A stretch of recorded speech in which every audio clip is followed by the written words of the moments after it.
Well, hey, Gundam Maniacs, welcome to another episode of Gundam Explained. In this episode, we're going to talk about some facts of Mobile Suit Gundam Hathaway in celebration of actually the TV versions that are going to be released starting January 15th in Japan. No word yet on if there's going to be an English dubbed version, if they're going to release that here in the U.S. in that way, but just kind of interesting that we're getting some more Mobile Suit Gundam Hathaway releases because there's that sequel that's going to be coming soon. In fact, here on Gundam Explained, with the crew, we got Ian the Mod and Goose. We did our exclusive podcast G-Watch episode over the anime. And if you're a supporter, you'll be able to check that out. If you're interested, check out the links in the description. And so if you like things like that and want to get some more information about Gundam and lore in general, please subscribe if you haven't, and like the video because that kind of helps me out. So if you didn't know, Hathaway actually started as a novel in 1989. Hathaway's Flash, and considering where we saw Char's counterattack end, this kind of follows that story without really following a lot of the events that happened in, for instance, like Unicorn or Narrative. Not that they don't work together, but they all have sort of a through line. But we're following the story of Hathaway Noah after the events of Char's counterattack, where he fell in love with Quest, who no one, I think, we can all agree, no one really loves that character. She's quite annoying, right? But it has to do with the new types and them coming together and all that stuff. And so in this new one, this new movie is more like a James Bond movie. I mean, he even introduces himself as Noah, Hathaway Noah, and then it leads into the music, opening credit scene with all the cool graphics showing the mobile suit designs. It's a pretty cool opening. So to start, it was directed by Shuko Murase, and he's had quite a bit of awesome credits to his name, from F91, Victory Gundam, new mobile report Gundam Wing. Oh, look at that. Let's see, Gundam Evolve as well, and going into Mobile Suit Gundam Hathaway.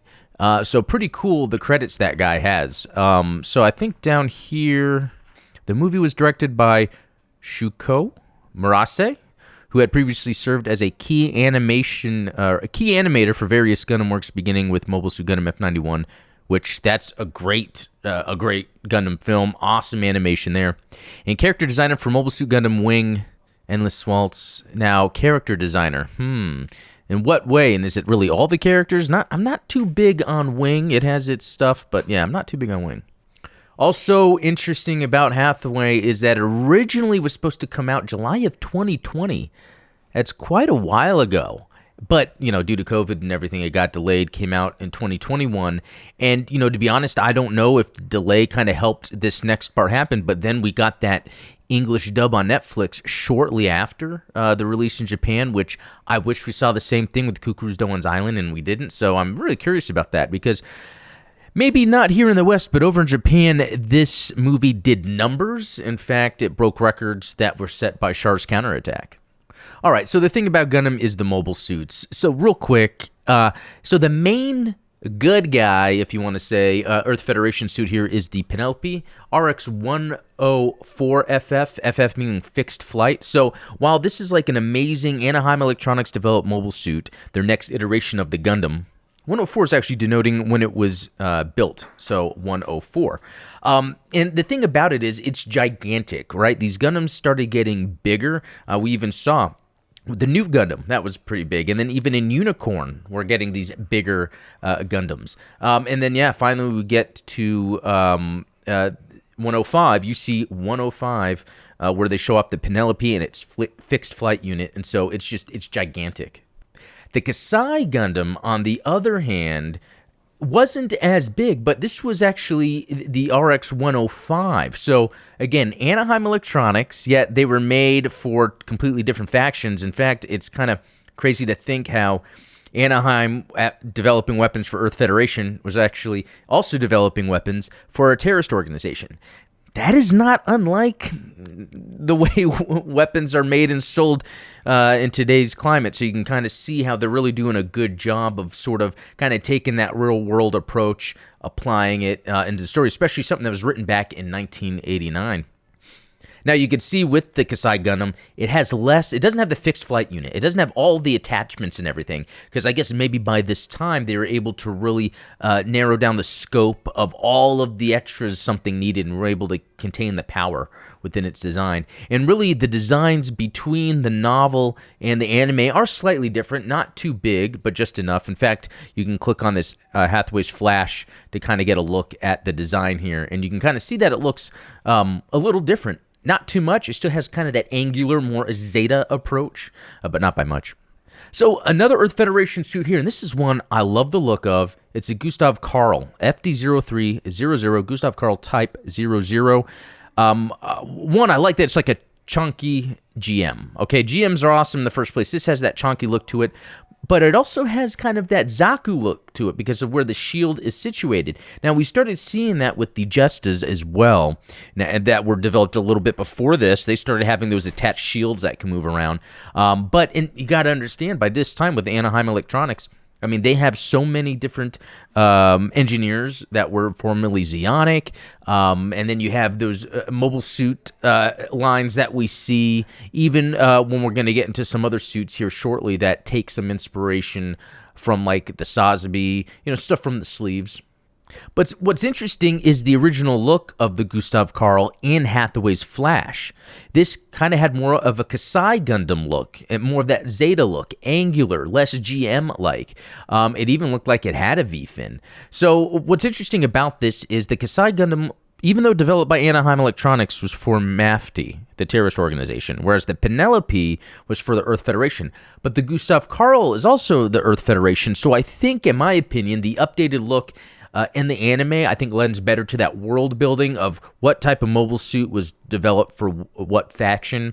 But you know what, I gotta say, I just love that baby blue Gustav Karl. I don't know if that's a sky blue, baby blue, aqua blue, I don't know, but I love that look. I mean, we see a Gustav Karl, I think, in Unicorn and Narrative, and it has like the gray look to it, but I'm really about this blue look. Now, there are some Jagans, the 89 Jagan, which is very interesting, something we see in Star Wars Counterattack, that's also seen in F91, but also at the beginning of Hathaway. I guess it was escorting that plane that had all the executives on, but there also happens to be a version on Earth that is the Manhunter version. Very interesting to see the difference with the legs there. But what's also very different is on the front, it has sort of a manned gun turret in the crotch area. And they show it off in the movie where they're trying to, I guess, quell the civilians or the rioting that was going on. It's very interesting that those are the lengths that the Earth Federation will go. It kind of lends to the conflict against a terrorist organization that has emerged because of the way the Earth Federation is acting. I mean, they were able to take out Zeon or Neo Zeon to kind of really not be anything anymore. And, maybe the reason a terrorist organization was able to thrive like MAFTI was because Anaheim Electronics wanted to be able to build some weaponry. Just to kind of then create the atmosphere where then the Earth Federation would need some weapons built too. I find that very interesting. But when it comes to MAFTI, their mobile suit, the Messer, there's a type FO1 and type FO2. The FO2 kind of has more thruster maneuverability at the lower legs, but that has that Zaku look to it. It really does by looking at it. In fact, it's along the same development line as the Gyaradoga, so we can kind of see all that similarities. Again, Anaheim Electronics developed, and it has those yellow vents. Now, that's not something that was common with the Zaku type mobile suits we would see, the Zeon type, but we're seeing that combination of things now that there's not really a Zeon or Earth Federation. I mean, there is, but there's not that conflict from before. So all the technology is really being put in place. The specs by whoever wants to build it are, using whatever engineering is in place. So we get some interesting mobile suits here like the Messer. And again, that Messer FO2, you can see the legs have more, like the bigger, I guess, part of the calf where there's probably more thrusters underneath. And the Mine Layer version. Interesting. And then there's one that has a cool color to it. This is the Messer Type F, Naked Commander Type. Just another cool looking one. Again, looks like a Messer. Just the purple and pink to it looks awesome. And so some other interesting facts about this This is from GundamNews.org. As Mobile Suit Gundam: The Witch from Mercury has completed its first season, the TV edition of the hit anime film Mobile Suit Gundam Hathaway's Flash, I guess that's what it's called in Japan, will be assuming its 5 p.m. time slot on MBS and TBS is Nichigo Anime Block. So sorry I butchered all that, but I guess that's really cool that maybe broadcast TV is still a big deal in Japan. It's really not in the United States anymore, but I like the idea that they're always running some something Gundam going on there. So along with a short preview of the upcoming miniseries, the title of its first episode has been revealed, Landing Ground. The name is directly pulled from the title of Chapter 6, Volume 1 of the original novel series, written by Gundam creator Yoshiyuki Tomino.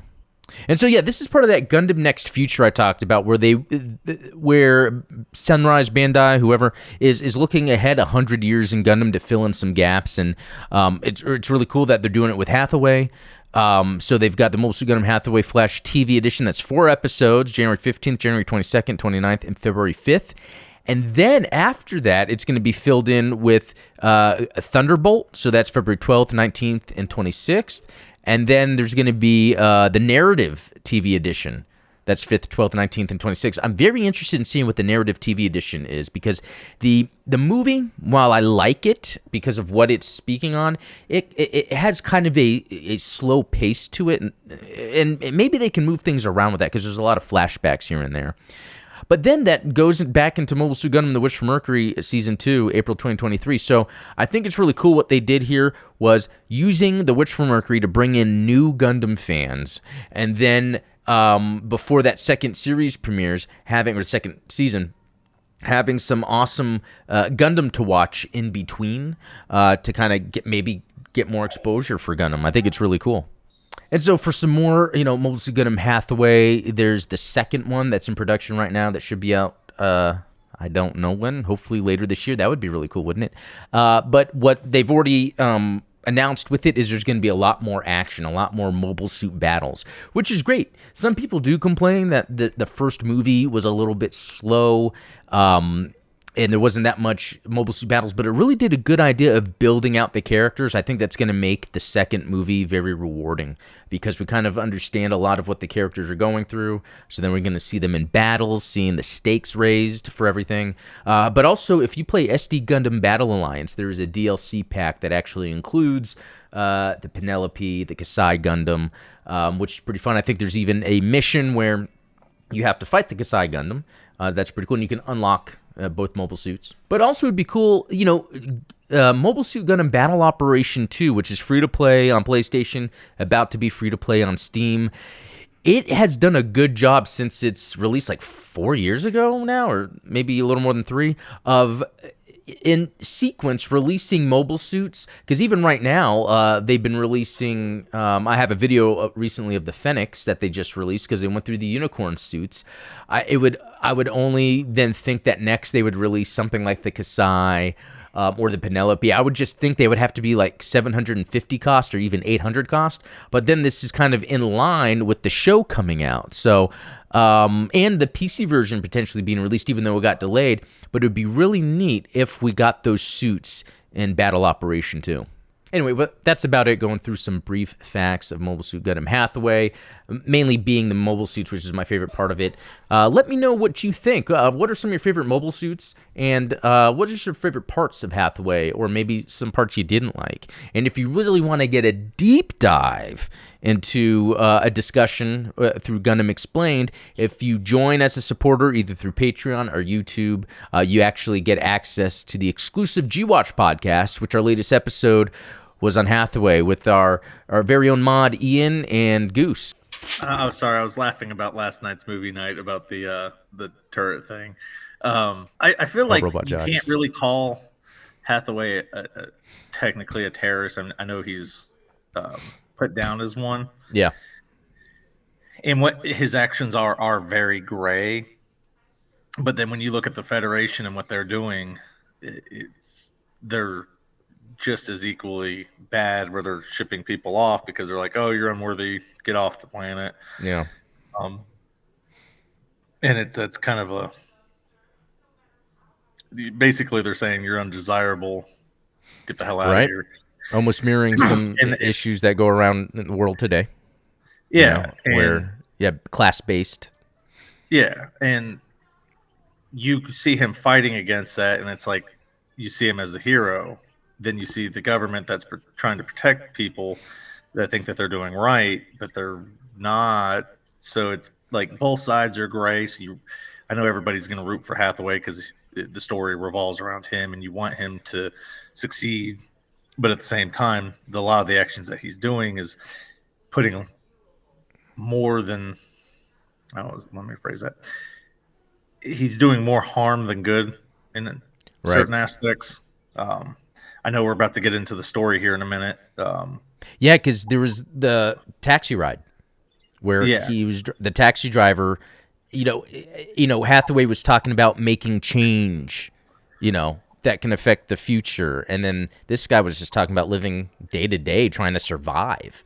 And, Hathaway kind of comes from more of an entitled background because his father being in a high rank in the Earth Federation, making a lot of change. And so Hathaway has that different view. See, I'm going to disagree with you a little bit on that one because if you look back at Char's counterattack. Anyway, guys, thanks for watching. We'll talk later.